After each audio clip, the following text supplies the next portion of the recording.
Hey guys, welcome back to the Silent Sales Machine radio podcast. I'm your guest host, Ryan Rieger, and excited to bring this episode to you. We're chatting today with Michael and Rachel Kesey. They're longtime members of my Amazon Legends group. And Rachel, a couple of years ago, was able to quit her job as a nurse, a very high-paying job, because of their Amazon business. Super cool. So I interviewed them in our Amazon Legends group. And there's a little bit of an issue there was with the audio. So if you notice a break, it's because they cut out and came back in. But I still wanted to bring this episode to you because you will learn a lot of awesome nuggets from them, things that they've learned in their business to reach where they are today. So here's my interview with Michael and Rachel. Now we have Michael and Rachel Kesey. You guys live in St. Louis, right? Yep. About in the suburbs. Okay. Probably about 30 minutes from St. Louis. Nice. Yes. And you guys have been a Legends member for how long? So we started in a Q4 group, like October of 18. Okay. With you and Danny. Yeah. And then end of December, January, I can't remember exactly, of end of 18, beginning of 19. Cool. Okay, so you were telling me, can you hear me okay? Yep. Yes, can you hear us? Cool. You were telling me about the Q4 groups in 2018. You joined the Legends right after that. So pick up, actually tell me when you started selling online. Was it the Q4 2018? No, we actually started on Amazon in July of 2017. Okay. And we started in a different group and had a little bit of success with that, but it was really just trial and error and kind of trying to figure out stuff on our own.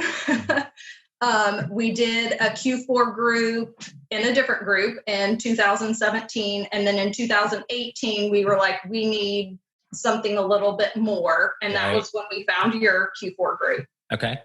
So in 2017, I think our actually yesterday was our 3-year anniversary. Yeah. Cool. Congratulations. We did our first shipment on July 23rd, 2017. And had our first sale on July 31st. Okay. And so in that first year from July through December of 2017, we did about 67,000 in sales.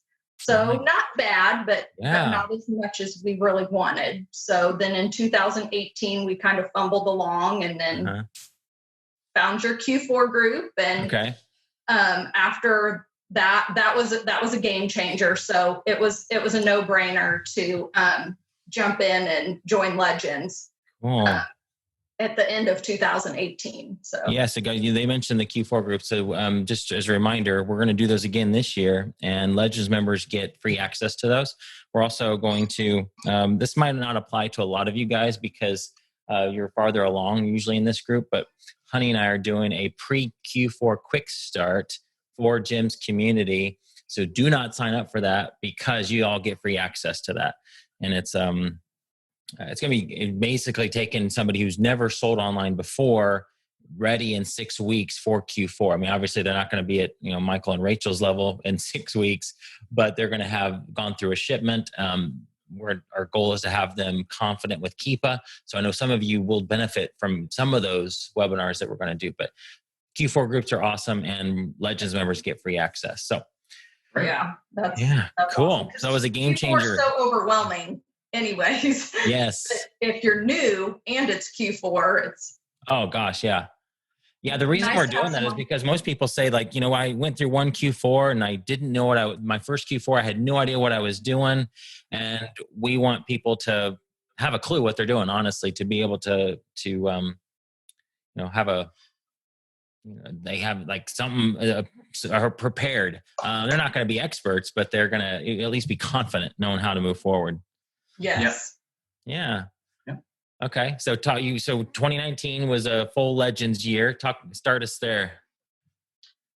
So 2018 was our first full year on Amazon. And we did about 360,000 that year.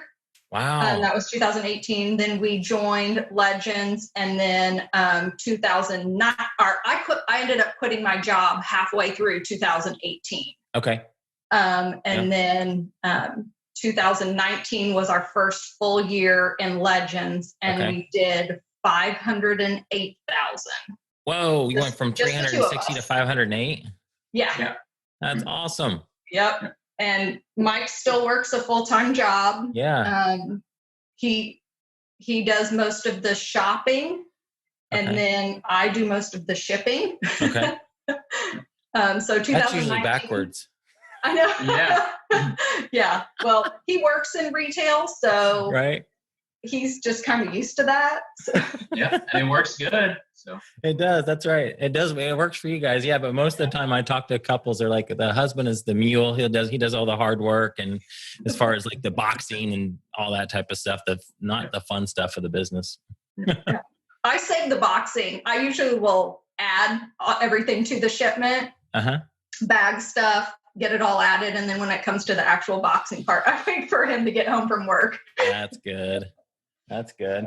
So, and then the middle of 2018, we actually moved to an entirely different state. We moved closer to back home as well too. So we had all of that going in the middle of 2018 as well. Oh my gosh, where'd you move from? Memphis, Tennessee. Okay. So Missouri's home. Yep. And then his job took us to Florida and Tennessee. And we lived in Tennessee. We lived in Memphis when we started selling on Amazon. Okay. And so then moving to St. Louis, we had to figure out new stores and where. Oh my gosh, yeah. Did you have some of the same regional stores at all? Not very many. No. No, I mean, yeah, like your normal big box stores, but yeah. Okay. We started off, we were, I don't know if we really lucked out or what it was, but the group that we started in really, really pushed clearance. Okay. And scanning. So we just started off with clearance and scanning, and we had a store in Memphis called Bargain Hunt. Okay. And so we started there, and we were just like, it came so easy to us. We were like, this is so easy. Like, we just got really lucky with that. And then as time went on and, stuff started running out there, you really can't grow only sourcing at Bargain Hunt. Yeah, no, you're right. Because then you're always constantly looking for new inventory. Yeah. Margins are really good though. Yeah. Yep. But when we moved here, there's no Bargain Hunt here. So that really. Yeah. So talk about that. You had to pivot. What was that like? Yeah. Yeah. I think the biggest difference for us was, during all the time of the move as well too, as of adjusting for the move and we bought a new house here, and with all of that going on, that definitely slowed us down a little bit. Okay. So that was when we really started looking more at what we would call replants now, with what items would be out there that we could find consistently more often. Yep. And so that's really what kind of led us to the replants that we've started picking up and working through with now. Okay. And Rachel, you said you quit your job in the middle of 2018. What was that decision like? Because I know there's a lot of people that are thinking, gosh, I want to be there. I want to do that. I want to quit my job. But we don't have to talk about numbers or anything like your salary was, but as far as were you was there a certain percentage? Like, if I can get to this percentage of my nursing income, I'm ready to quit? So yeah, we kind of had some numbers in the back of our mind of when one of us could quit. We were not there when he got offered a transfer that was much, much closer to home. We were about 6.5 hours from family, and he got offered a position that's only an hour from family. Oh, wow. Yeah. At the time, I had been an RN for 18 years, loved my job, loved it. Loved being a nurse, never dreamed that I would do anything else. I was working at St. Jude in Memphis. And when I found out that we were moving, I kind of started looking at nursing jobs in St. Louis, and it just was not right. Like nothing can compare to St. Jude. It is just amazing. I worked with the best people ever. It's the best hospital. It treats their nurses wonderfully.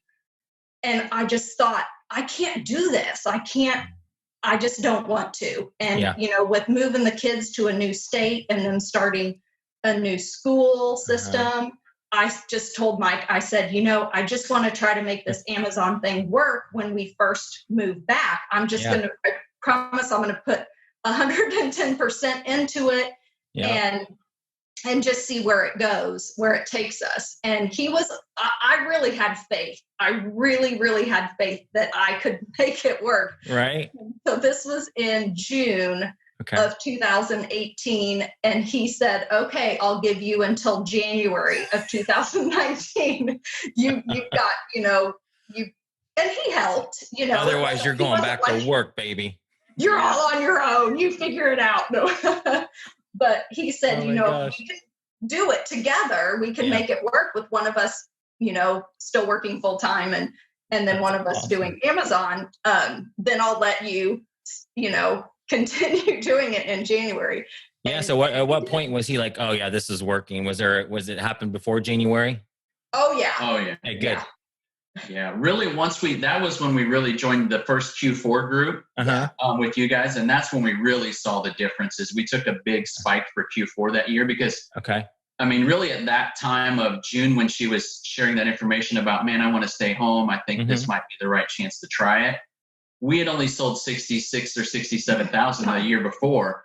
So that was still pretty scary to go, well, we know what we're doing, but we're not far enough along to leave she made a great wage as a nurse. And so she was making a great salary at that. And so that was a little bit risky with moving to a new state and buying a new home and all of those factors as well. And there was no bargain store that you could shop from that was similar.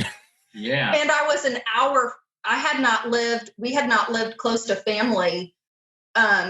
We moved away in 2001. Okay. Oh, wow. And so he said, you're going to move back home and you're going to want to go see your family all the time. And I was like, I am.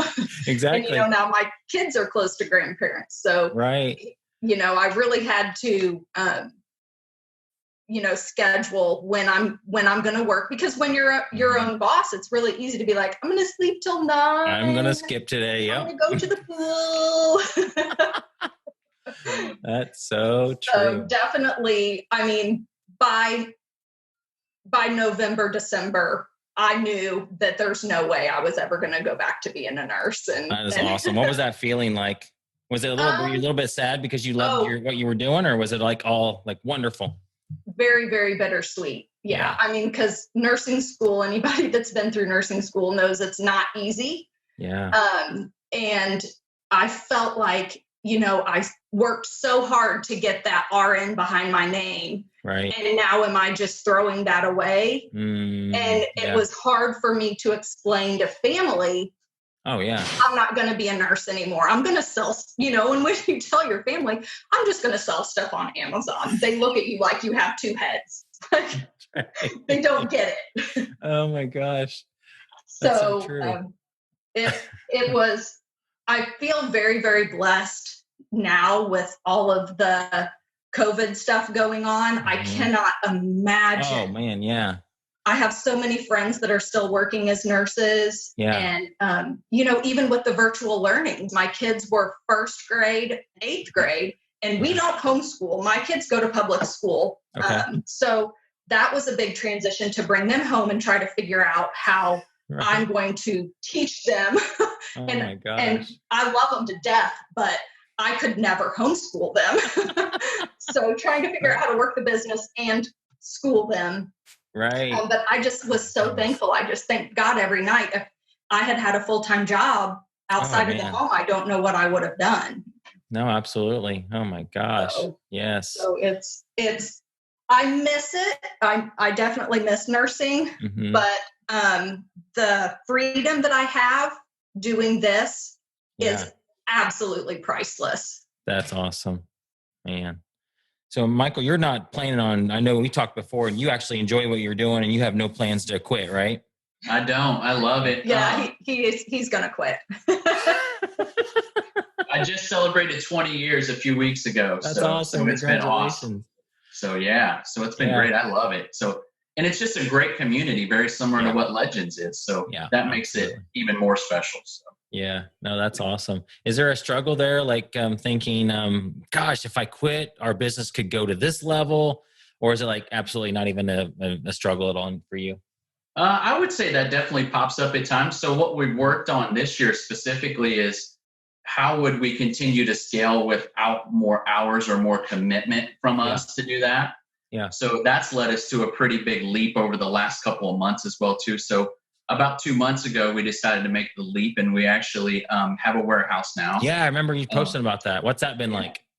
It's been great. It's been another learning curve, just like it is anytime you take that step forward. Sure. So, but it's been great for us. It's only been about 7 weeks that we've had it up and running and going now, but it's working really well for us. So we see that that'll take us another pretty substantial growth in the business this year for us. Yeah. So we think that'll really boost us up. And then Rachel is still working from the house, and we're still using that as kind of almost like a double down. So if we can consistently keep the warehouse going and do some of what we're doing from home, we think that can really get us to How many employees do you have?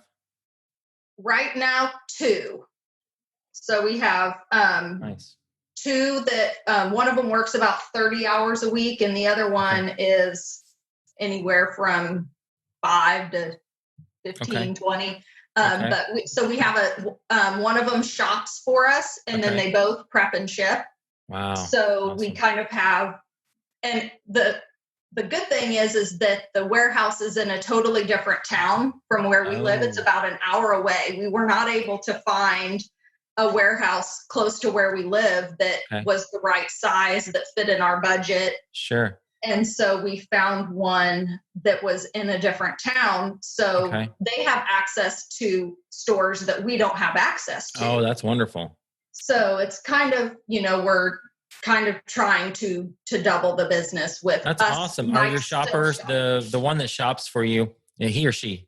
She. Okay. Is she making decisions for new products, or is she just going off of a list of replants that you give her? Mostly she goes off of a replan list. We have the replan dashboard, the software, which is absolutely priceless for us because we are to the point where we have we are sourcing about 500 to 600 replans. So I print off a shopping list for her once a week and send that to her. And then she shops, and if she can't find, she doesn't have a whole lot of stores. It's a smaller town. So when she can't find anything and she still has hours, we tell her, just she can work up to 30 hours a week if she's done shopping. Then we have started teaching her how to source for new products. Wow. So it's kind of time consuming because she's still really in the learning process. So she's scared to make decisions on her own. Sure. So she screenshots everything and sends it to us. Even if it's like rank 1,200% ROI. She's like, is it okay? Can I buy this? We're like, yes, buy as many on the shelf. Let's talk about that. So when you're having her, you said buy as many on the shelf. Would you, if it's something like that, do you say literally buy all 10 that are there, or do you start? If it's really, really good, we'll test 5 to 10, depending on the buy cost. Sure. Yeah. Okay.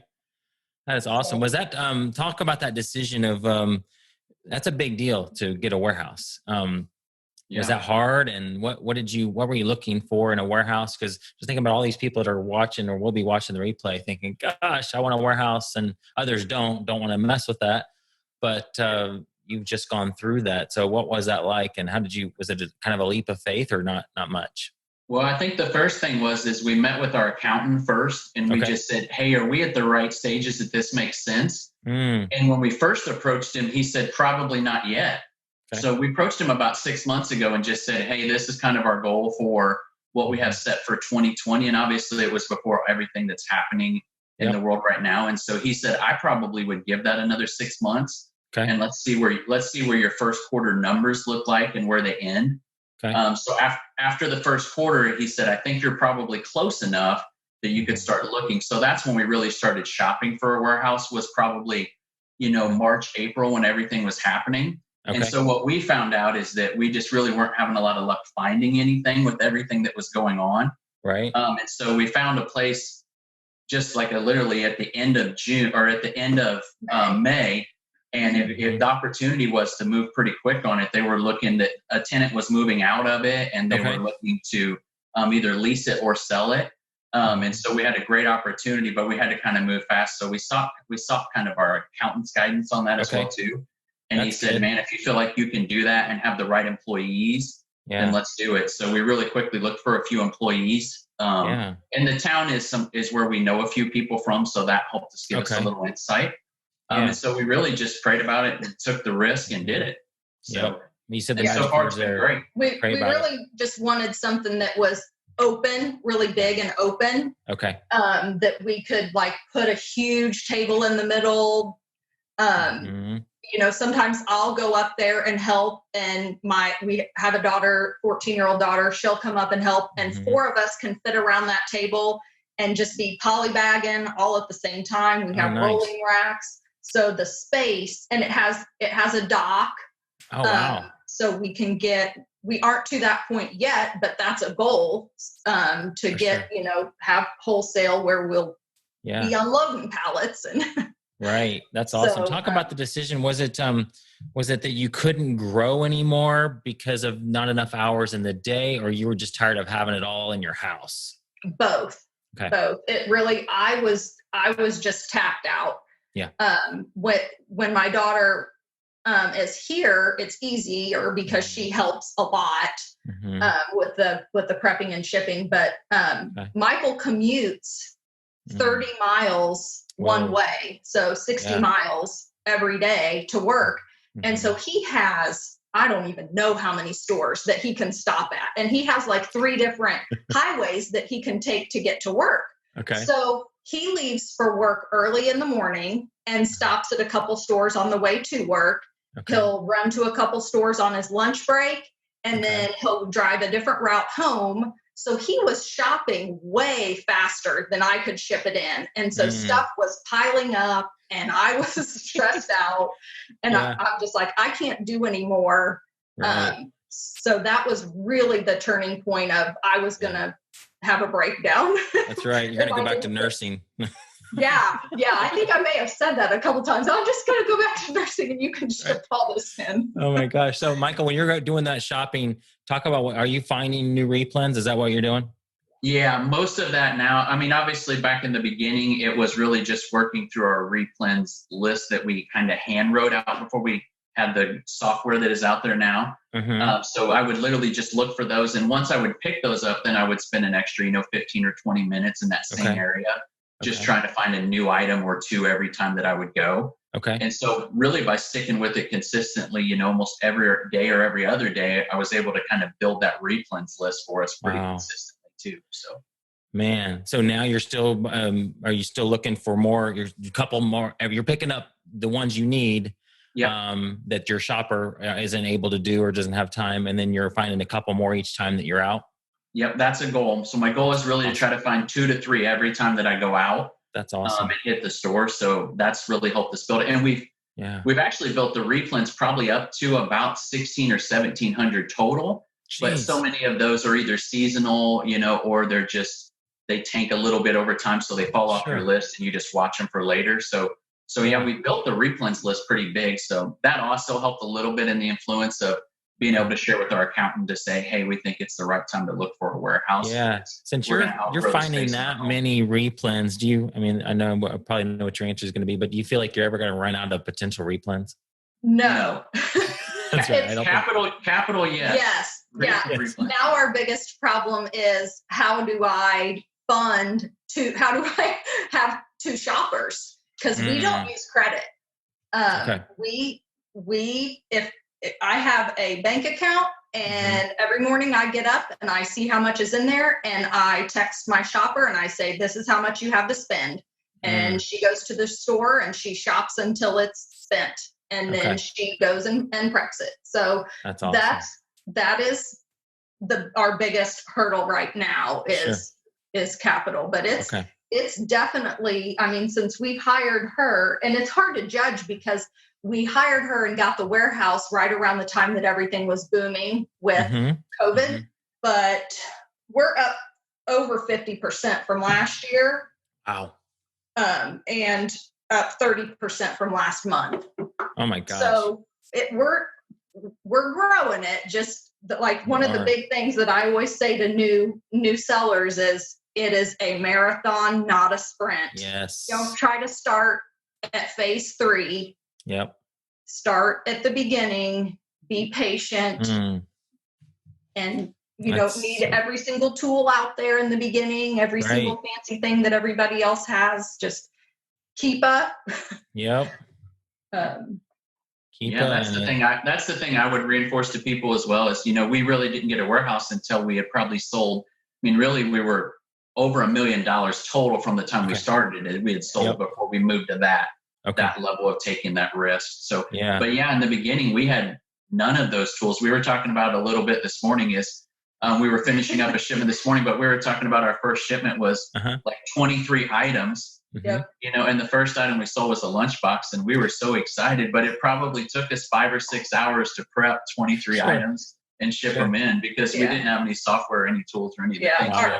Our first shipment was 23 items, and we did not do a shipment of over 100 items until the middle of September. So, so 2 months before we even did 100 item shipment. Now we won't even do a shipment if it's not 400 items. 400? I'm like, I can't believe we wasted our time boxing up these 23 item shipments. No, but you got to start somewhere. You wouldn't be shipping 400 items if you hadn't first started shipping that first. Exactly. And we used 30 up labels. I remember when we very first started, I didn't even have a scanner. I sat at the computer and punched in manually the UPC codes. Yeah. Wow. So oh my gosh, I remember those days too. Yeah, that's awesome. So tell me about some of you don't need to necessarily give away some of the stores. Are you going to national stores or regional stores when you're shopping? Both. Yeah. Actually hit both. And here would be my recommendation. I don't know. I've been in a store where we couldn't find replants. Nice. Yeah. I mean, maybe we're just overly confident because we've done it for a little while, but I don't think there's a store we can't walk in and find replants, to be very honest. Okay, so block me in. Let's say you come down here to Texas and you visit me, and we go to a store that you don't have in St. Louis. Let's say that's what would that be? I think. What are some of your grocery stores? Well, we have Kroger. You guys have Kroger's. Well, there's an HEB. We don't have HEB in North Texas, but there's HEB is big in Texas. So let's say HEB grocery store. It's a grocery store. Okay. Where would you start? If you walk into an HEB grocery store and you've never been in there before, and where would you? This is going to be helpful for a lot of folks who've thinking about doing replens or just feel like they don't have that. Because you're right. I love what you said, Michael. It's about confidence. Yeah. And so where would we go? Where would be the first aisle? Well, we'd probably go to non-perishables, and I literally would just start in that first aisle. I mean, a lot of times that's how we do it when we go down an aisle. Okay. So, and we use some of the tools. Obviously, we've learned you can barcode scan. Then from there, we would, if that comes up or not, then that will tell us a lot of times if the item is going to be an option or not to look at the KEPA scores for. Then the second thing we would do, if not, is we would picture scan. Okay. And then the third thing we would do, if that still doesn't come up, is manually type in that item. Okay. And I would say an average of every 10 items that you look for, one of those 10 pops up at least to give you a clue on what to look for. Now, they may not all be profitable items, or they may not meet the margins of what you want them to be to purchase that item to resell. Okay. But I think it literally would be that. We literally would just start at the Would you look for, would things catch your eye that you probably haven't seen before or look new, look like something you've not seen in St. Louis? Yeah, maybe spices or like barbecue sauces or something like that would be specific to your region. Okay. Like in Memphis, big, barbecue in Memphis. So there's lots of local, things that are specific to Memphis in the grocery stores. So if we had a Texas barbecue sauce, you'd pick it up and you would scan the barcode first? Yep. Okay. And then if nothing came up, we would either picture scan or type it in. Okay. We really like the picture scan because it's faster than typing. Yeah. And so would you ever, so we talk a lot about, and I love talking to you guys because you obviously build an amazingly successful business and everybody does things differently. So a lot of times we talk to say, go into an aisle and you see barbecue sauce, you might type in craft barbecue sauce and look at all of the ones that come up on Amazon. Do you ever do that? If I do those things, I literally do it from home at night. Got it. So if I'm going to look for those kind of items that I can find at probably, let's just say 70 to 80% of any common store, I would do those typically from home a lot of times. Okay. So if I was going to do that, I'd look at home and go, okay, well, this one looks pretty good. So then the next time I'm in a store, I just want to double check the price to see if that works. So then what I'll do if I find something at home like that is I'll typically screenshot the picture on Amazon and the ASIN. Okay. And then the next time I'm in a store, I'll use the reference to look up that item. That's awesome. How long will you, Jimmy talks about spending like 4 hours in an aisle. Have you guys ever done that? Nope. I refuse to because I hate stores. I hate shopping. I'm probably the only woman on the planet. And he just doesn't have time because he literally sources in the mornings on the way to work, on his lunch break, and on his way home from work. Wow. So he's in the store for less than an hour. So so a you lot don't of have time the to spend that much time. research is done at home. Yeah, that's awesome. Man, that's so cool. And the thing I would reinforce to people too, Ryan, is that there are a lot of times that you don't find anything. I mean, it's funny, but it seems like you kind of hit streaks where you just go, man, I didn't find anything for 3 or 4 days. Yeah. And then you'll have one day you're like, where was all of these items the last time I scanned? I just found 10. Yeah. Right. You feel like you lost your touch. Like I'm getting tired.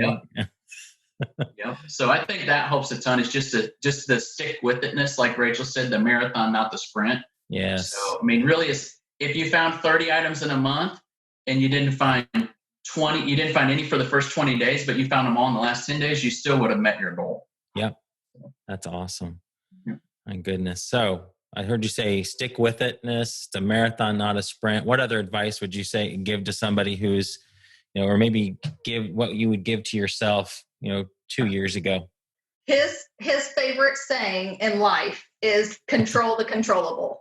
He says that all the time. That's good. And that is so true with this because we are so not in control when it comes to Amazon. Yep. People tanking prices, it taking a month for Amazon to check your stuff in. Honestly, and maybe this is a bad thing, I don't know.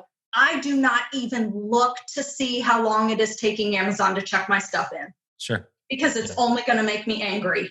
I'm only going to see that this box of 300 items has been sitting there for 30 days. What can I do about it? Right. Nothing. I could spend my time to open a case and they're going to say, oh, well, you need to wait however many days to reconcile. You already know that. Don't waste your time worrying about things that you don't have control over. Like, okay, so I have 300 items that are sitting there not checked in. What do I have control over? What can I do? I can send 300 more items in. Yeah. And as long as I continue to, I don't know where I heard this, feed the beast. That's what people say, with their shipments. Just do, if you are consistently sending shipments in, stuff will consistently get checked in.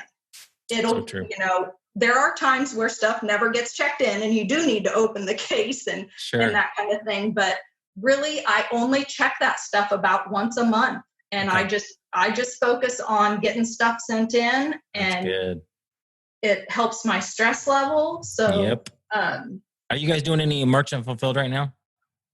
A little bit. We did a lot when everything shut down. Okay. Which I really do not care for at all. Right. Yeah. That's why I don't really care for eBay. We do eBay as well. Sure. But probably less than 10% right now. And usually it's, if we do merchant fulfill, it's hazmat, because we are not part of the hazmat program. There's just a couple of things about that I didn't care for. And I just decided that wasn't something that we were going to pursue. Sure. So we merchant fulfill hazmat items. Some of our replants that sell really, really fast And because stuff is taking longer to get checked in, I'll keep about 10 of them at home to merchant fulfill. Okay. And then also send some in FBA. And then sometimes really fast selling grocery items that maybe the expiration date is too close to send in, but I know I can sell it and get it sent in, merchant fulfill that. Yeah. Love it. That is awesome. I saw you posting them, but you're in trying to get in a Walmart account, or you're trying to get started there. Is that right? We did. We got accepted yesterday. Oh, wonderful. Congratulations. Like fully accepted. So yay. I didn't realize it when you initially apply. They're like, oh, you're approved. Well, you're not really approved. There's another whole list of stuff that you have to go through. Okay. And then actually list your items. And then after you do that second part, then they review you again. Okay. And then they give you, and that's when they tell you, okay, you're live. That's awesome. What's your plan with Walmart? Are you just going to go through your replen list and see what's on there? Okay. Yep. I started doing that. Sometimes, like right now, we're really focusing on getting our IPI up. So I've been going through and pulling back any excess units that we may have at Amazon. So I'm going to try to list some of that stuff on Walmart. Okay. And really just go through our replens list and see. It's kind of like eBay to me, though. I'm not super excited about fulfilling a bunch of orders, but it's another stream. Yeah, another stream of income. Yeah, but they're also, just so you know, I'm talking with Josh Walker at Pro Prep and Fulfillment down in Southern Illinois. Their system works with Walmart. So you could potentially, if it made sense, have stuff stored there and they could fulfill it for you. Okay. Yeah. Great. So, and we'll be talking about that. Everybody listening, that'll be available to Legends members, and you guys can, if the profit margin is there to have them store it and fulfill it for you, then they'll be able to do, they can actually do eBay stuff too. Oh, okay. Wow. Alicia has a question. Any suggestion for getting their IPI up?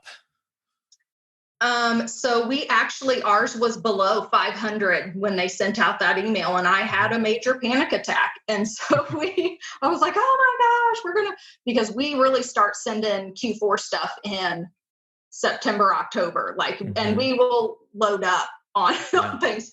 So, Kate's webinar helped a lot. Watch that. But, the only two things that we did were pull back excess. Pulled back excess units. Okay. Which I just went into inventory and inventory age, anything. I had some stuff that had been there for too long, pulled that back. And then I'm horrible. This is so embarrassing to say, but I had stuff from 2017 that I had never deleted out of my inventory. I had 600 pages of inactive inventory from 2017. I just never would go back and actually delete stuff. Okay. So and that's stuff that was probably clearance stuff that you won't ever sell again. Exactly. Yeah, it's from when we started. Yep. So yeah. So I just made a goal to where every day I would delete 50 pages. Okay. Of inactive, inventory that I knew I wasn't going to sell again. And it was actually kind of helpful because there were a few things that I was going through and I was like, oh my goodness, we need to look for this again. And so I'd show Michael, I'd be like, can you still find this at the store? And he's like, yeah, I think I've seen that. So to go through that old stuff and, but that was the only two things that we did was delete inventory that we knew that we weren't going to restock. Okay. And then, pulling back excess. And I know Kate had 4 or 5 tips in there, but those two things in 1 week got us over 500. That's awesome. That's great. What are your guys' plans for Amazon and your whole business? What do you want it to, and you don't have to share anything personal as far as any numbers that you don't want to share, but just what do you next couple of years, what do you want? I think we will probably stick with Amazon for the next couple of years. It's just, I don't want to sound overconfident, but it's just kind of easy to us. we're comfortable with it. We know what we're doing. It's easy for us to send it in and be done with it. But it is definitely not a long-term goal. We are nervous. About getting shut down. We don't want all of our eggs in that basket. So we really just have goals for it to get us to something else. What that something else is right now, we're not really sure. But like I said, I'm a woman of faith, and I just know that I just kind of have put it all in God's hands, and this journey so far has totally been all him. He has just led us to this point, and I know he won't lead us astray. So we'll just keep doing it until he opens another door. I love it. And so just so you guys know, I mean, anything I can ever do, I know we talked in New Harmony at the last conference about other streams and things, and we had you up and talking about that. So if there's anything I can help you guys with that, and I'm saying this to the whole Legends group too, but obviously I love talking about multiple streams of income. I see Amazon as a vehicle to get people to their dreams and goals, be able to quit their job like you did, Rachel. And absolutely. I don't think you sounds like you guys enjoy the Amazon side of things. I know there's certain parts of it you don't like, but there's a lot of folks that are in this group that are like, Amazon is just a vehicle to get me to my goals. And they want to continue it. They'll bolt it down, and they want to do other things. And so guys, listen, if there's anything I can ever do to help you guys create multiple streams of income, you've seen the pattern with like what people, and it doesn't have to be Amazon related stuff, but Jimmy Smith creating the replant course, and now he has replant coaching program.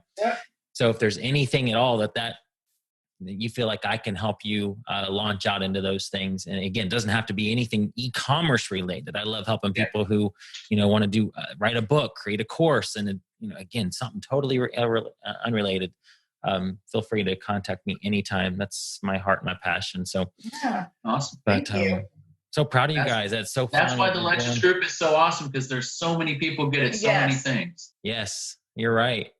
There really are. I mean, Greg, we listened to a couple of his messages, and he's kind of helped us reignite our eBay business. So good.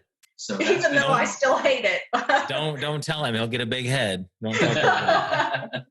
No, we love Greg. No, you're right. We do have a lot of really smart people in this group. And that's why we bring people on like you to talk about how you've done it, because nobody's the expert of all of this stuff. So, so cool. Well, thank you guys. The part that I would say we love, Ryan, as well is there's probably never been a question we asked that didn't get answered.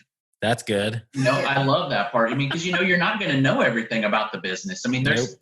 I mean, people ask us what we do, and I go, well, we know enough to be dangerous. That's what I tell people. I go, we kind of know what we're doing, but I don't know. There's so many avenues we don't have any idea about. Right. So sometimes people ask us, and they're like, how do you sell that much and you don't know how to do this? I'm like, well, we don't. But the great thing is we have a group of people we can reach out to when we don't, that can help us get those answers. That's what it's for. So appreciate you guys for doing this. This is awesome. We'll have somebody else next month. So any last thoughts? Good. Well, the same thing we would say, Ryan, is if there's anybody that has questions or things, or, wants help with something, we'd be glad to help with whatever we can, So tell them to reach out to Rachel or I, or find us on, through the group or Facebook or whatever it would be. Yeah. And if you guys see, I mean, seriously, I'll say this to the whole group. If there's holes you see with our content, with something that you feel like you can fill that gap, or there's just a way you want to serve that nobody's filling that, or we need help and whatever, feel free to let me know, because, I can't see everything. And, like with the Ryan Robinson Walmart, I saw a lot of people asking questions about Walmart. So I think, okay, we got to find somebody to do some type of course. So I was hurrying, trying to find somebody that knew what they were doing. And so we picked him to create this mini course. So all that type of stuff is open.